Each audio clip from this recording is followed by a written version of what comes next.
তো আমরা আজকে ধারার চ্যাপ্টারের কিছু নিয়ম নিয়ে আলোচনা করব, যেগুলো করলে অনুশীলনী সহ সৃজনশীল সবগুলো করা সহজ হয়। যেমন এখানে এক্সারসাইজ 2, আমাদের বইয়ের এক্সারসাইজ 2-তে আমি যদি দেখি যে এখানে প্রথম বলা হচ্ছে 5, 8, 11 এবং 14, এই যে ধারাটা, এই ধারাটি কোন পদ 383, ধারাটি কোন পদ 383 এটা বলছে। এখন এখানে আমার মানে পদের মানটা, এদের মানটা বের করতে হবে। তো এইটা প্রথমে আমরা দেখব এটা কি ধারা। তো প্রথমে আমি যদি a কে 5 ধরি, আমি দেখতে পাচ্ছি এটা হচ্ছে সমান্তর ধারা। কিভাবে? 8 - 5 দ্বিতীয় পদ মাইনাস প্রথম পদ করলে 3 হয়। আবার এখানে 11 - 8 এটা করলেও কি হয়? 3 হয়। অর্থাৎ ডিফারেন্স একই। যদি ডিফারেন্স একই হয় তাহলে তাকে আমরা বলি সমান্তর ধারা। এবং সমান্তর ধারার a কে বলা হয় প্রথম পদ এবং t কে বলা হয় সাধারণ অন্তর। সাধারণ অন্তর। আচ্ছা, এখন আবার বলছে যে কোন পদ 383। তার মানে এখানে কিন্তু আমার n-তম পদ, n-তম যে পদ, এই পদের মানটাই আমার দেওয়া আছে 383 মান। আমাকে বের করতে হবে n এর মানটা কত। আমাকে n এর মানটা বের করতে হবে। এখানে মানটা ভুল করে মনে করে যে এটাই হচ্ছে আমার n-তম পদ বের করতে হচ্ছে, কিন্তু না, এটা হচ্ছে n-তম পদ দেওয়া আছে, এখান থেকে আমার n এর মানটা বের করতে হবে। এখন আমরা জানি কি একটা সমান্তর ধারার n-তম পদের সূত্র কি? a + n - 1 * d = 383। d হচ্ছে ডিফারেন্স, যেটা আমাদের বেরিয়েছে 3, a হচ্ছে প্রথম পদ। তাহলে আমি এখানে প্রথম পদ এই জায়গায় বসাবো 5 + n - 1 * 3 * d পাবো এখানে 383।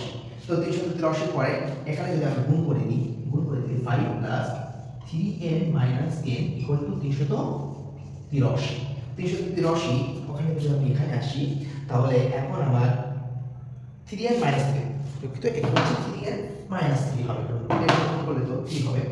তাহলে আমি 383 এর সঙ্গে 3 যোগ করে n কে আমি একপাশে রেখে অন্যগুলোকে আমি একপাশে নিয়ে গেলাম, সংখ্যাগুলোকে 383 - 5 + 3, তার মানে হচ্ছে 3n = 383 আর 3 383, একে গেলে 381। এখন আমার n সমান হচ্ছে 381/3। এটা যদি ভাগ করি 3 × 1 = 3, 3 × 2 = 6, 1 = 21, 3 × 7 = 21। অর্থাৎ এখানে n এর মান হচ্ছে 127। তাহলে আমার এখানে হচ্ছে কোন পদ 383, তাহলে 127তম পদের মান হচ্ছে 383। তো এই দুটো অঙ্কগুলো যদি আমাদের আসে তাহলে কিন্তু আমরা এইভাবে আমরা অঙ্কগুলো করব। তো এইটার যে সেম যে নিয়মটা আমাদের অনুশীলনীতে আছে সেটা হচ্ছে আমার এই যে 6 এবং 7, অনুশীলনী 6 এবং 7 হচ্ছে সেম অঙ্ক। তো এই অঙ্কটা দিয়ে আমরা অনুশীলনী 6 এবং 7 এইভাবে করতে পারবো এবং আমাদের পরীক্ষা আসলে এটা আমরা লিখতে পারবো। তো এইটা ছিল একটা টাইপ। এখন আমরা দ্বিতীয় যে টাইপে যাব, সেই টাইপটা হচ্ছে আমার উদাহরণ 5। উদাহরণ 5 কি বলছে না, উদাহরণ 2 করলাম, উদাহরণ 4টা বলছে। 4 বলছে যে এইরকম যখন কোনো ধারা দেওয়া থাকবে, যে এক্সারসাইজ 4, এখানে যখন এরকম কোনো ধারা 1 + 2 + 3 + 4 + 99 = এরকম যখন বলছে, তার মানে বোঝা যাচ্ছে এইগুলো যোগফলটা আমরা বের করতে বলছে, অর্থাৎ এই ধারার সমষ্টিটা বের করতে বলছে। প্রথমে দেখবো এই ধারাটা কি বলে। আমি যদি প্রথম পদ বের করি, a এর মান আমি পাই হচ্ছে 1, তারপর হচ্ছে সাধারণ অন্তর। সাধারণ অন্তরটা যদি আমরা বের করি, অর্থাৎ t এর মান যদি বের করি, তাহলে এখানে হচ্ছে 2 - 1 অর্থাৎ 1, বা 3 - 2 অর্থাৎ 1, অর্থাৎ এটা একটা সমান্তর ধারা প্রমাণিত হয়ে গেছে। আর এখানে যে 99 মানটা দেওয়া আছে, এটা কিন্তু n-তম পদের মান, অর্থাৎ এইটা হচ্ছে আমার n-তম পদের মান দেওয়া আছে। আমার পরে সমষ্টি বের করতে হবে। তো সমষ্টি সূত্র কি জানি আমরা? আমি সমষ্টি সূত্র Sn = n/2 * 2a + n - 1 * d হয়। অর্থাৎ আমার n এর মানটা এখানে প্রয়োজন হচ্ছে, কিন্তু এখানে n-তম পদের মান দেওয়া আছে। এই কারণে n-তম পদ থেকে আমার n এর মানটা বের করতে হবে। তাহলে আমি এখানে দেওয়া আছে যে আমার দেওয়া আছে n-তম পদ হচ্ছে 99। এখন আমি n-তম পদের সূত্রটা আমরা জানি a + n - 1 * d = 99 যখন হবে। তো এখানে তো আমার k এর মানটা আমার জানা আছে 1 + n - 1 * d, d এর মান 1 = 99। এটা গুণ করলে 1 + n - 1 = 99। তো এখানে n = কত হয়? 99 হয়, কারণ এখানে প্লাস ও মাইনাস চলে যায়। তাহলে n এর মান আমার এখান থেকে 99 বের হয়েছে। এখন আমার যে সমষ্টি সূত্রটা ছিল এখানে আমি বসিয়ে দেব।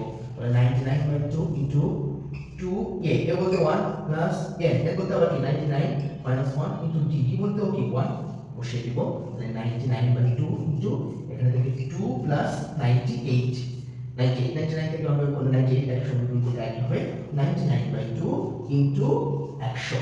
তো এটাকে ভাগ করলে আমাদের হবে 50। তো আমি এখন 99 এর সঙ্গে 50 গুণ করে বসাই দিলে যে মানটা আসবে এইটাই আমার হচ্ছে এই পদের সমষ্টির মান। তো এই ধরনের অঙ্ক আমরা যখন পাবো তখন আমাদেরকে এইভাবে করতে হবে এবং এইভাবে আমাদেরকে করতে হবে। তো এখানে আমরা যদি দেখি যে গুণফল গুণ করলে 4950।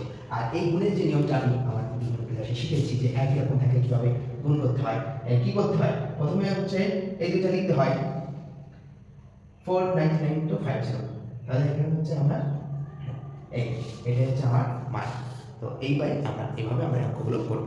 আর আমাদের এই অঙ্কগুলো সব আলামিনস একাডেমিতে দেওয়া আছে, এখানে নিচে লিঙ্ক দেওয়া আছে, লিঙ্কে যেয়ে ওখানে ক্লিক করলে আলামিনস একাডেমিতে জয়েন হলে আপনারা ছোট ভাই ও বোন বা কোনো স্টুডেন্ট যদি সে ফ্রি অঙ্ক ক্লাস করতে চায় তো আলামিনস একাডেমিতে যেয়ে সেখান থেকে প্রতিদিন এইভাবে ছোটো ছোটো করে অঙ্ক দেওয়া হবে। এখান থেকে সে এসএসসি পরীক্ষার একটা প্রিপারেশন নিতে পারবে। ধন্যবাদ।